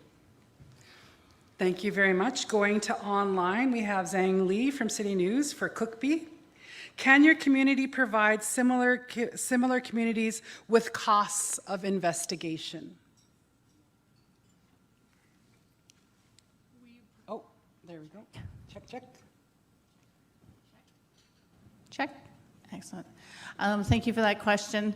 I know right now I can't exactly say what those numbers are until they're approved from the federal government, but we do know that there is a lot of work that needs to get done from every aspect, from looking at the costs that we've incurred to date, having to put up security and security at many levels, and also looking at the levels of professionals that we need to bring in to do those steps.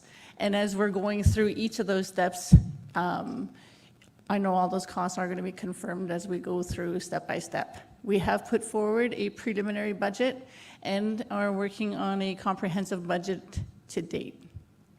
And I know most recently the provincial government made an announcement as well. And I know that part of that budget has also gone to the province as well. Thank you so much. We'll go to the floor now, please. Robin Gill with Global National News. This is for Roseanne. Given the age of the school, given how difficult it might be to find those records, how difficult is this going to be to actually identify, should this be actually a gravesite?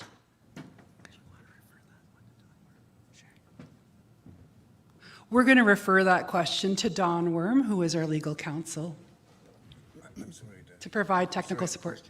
Can you repeat the question, please?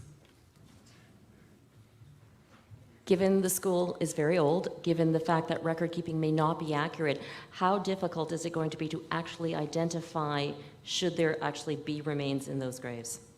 Well, I think what we can say firstly is that it's undeniable that those are graves. There is no question that there have been children gone missing. Our knowledge keepers from this community have told us so. We believe them. The work that needs to follow up on that has been outlined by Dr. Bolio.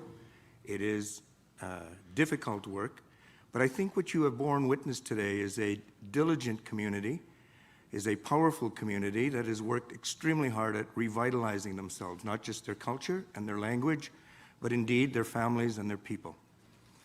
I think that what you have seen is a fiercely independent nation, one that it is more than capable and exceptionally competent to engage in the sacred work as it's been described going forward.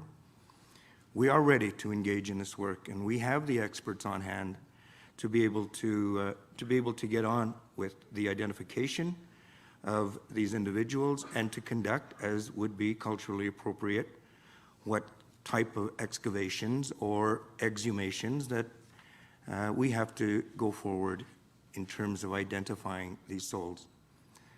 Finally, once identified, there is, of course, a measure to be able to determine not just their identity, but where are their homelands and where would they be repatriated to. You heard from Cookbee that the children who were interned at this place came from all over British Columbia and indeed northern Alberta and the Yukon as well. The work that is necessary is being done by competent people. You have the Culture and Language Department who have been extremely busy on this. They remind us of the cultural protocols that we are obliged to follow in the work going forward. Yes, there are concerns that there are differences in wishes, that some people wish the place to remain undisturbed. There are others who are calling for the identification of these people because they know that these are their children. We need to balance those competing interests. And with the assistance of and the capabilities of this community and the experts that they already have, this work will be done. Thank you. I have a question for Alex McQueen from the Toronto Star. He is directing it to Cookbee, but given what is being asked, I'm going to redirect it to our ground penetrating radar specialist, because it's about what are the factors to determine numbers of graves and ages of children. So Alex McQueen, we are redirecting your question to our technical expert, Sarah Beaulieu. With regards to determining number of graves, as I went through on the slides, it was ruling out different anomalies such as root systems, stones, rocks, anything else under the surface that didn't present as a potential burial. With the notion of the targets of interest being children, the majority of the anomalies were between 0.7 and 0.8 meters below the surface, which is fairly shallow. It fits with the knowledge keepers' descriptions of children having to dig graves, for one. It also fits with when you have a juvenile burial, because they are smaller in length, they typically are not dug as deeply. So the length would have been taken into account in addition to the depth of the burial as well, to determine if the targets of interest were potentially children. Thank you. We'll go to the floor. Katie Nicholson, CBC News. This is for Cookbee Casimir. You mentioned you're still waiting to hear from the Prime Minister, and I wonder if you could maybe sort of expand on what it is you expect from the PMO in terms of leadership on this. What I would expect is, communication, direct communication, with our local government. And, I would really hope that he does take us up on our invitation for him to come September 30th and to, come and hear our survivor stories and to, acknowledge what happened here, where it started here in Canada. And with us having to carry that message forward and to where we are to date. Thank you. We'll take one more question from the floor and we're wrapping up with that. Oh, I see another person agitated, so we'll go here and then there, and then we're wrapping up. Thank you so much. Go ahead. Hi, sorry, Sydney Chisholm, Castanet, Kamloops. I'm sorry, you got your mask on, and that's great, but it's a little muffled, so try again. Sorry, Sydney Chisholm, Castanet, Kamloops. Sorry, I was just hoping to clarify, has any site been excavated yet, and is the 215 number still accurate? That's Sarah Beaulieu. Yep, go ahead. As far as excavation for these burials, nothing has been excavated yet. The number is 200, so once the survey was completed, I received, subsequent to the survey, archaeological reports that discussed impact assessments and excavation that had been done in the same area. And so I had to rule out where those excavations had taken place in the late 90s, early 2000s, and see if they impacted where I had done my survey, which is why I concluded with 200. Thank you very much. We'll take a final question here.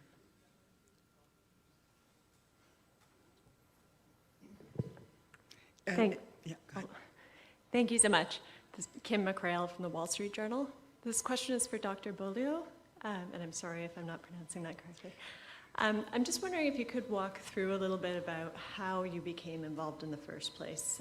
Did the community ask you to come in, and what were the steps that you took that led to the actual finding?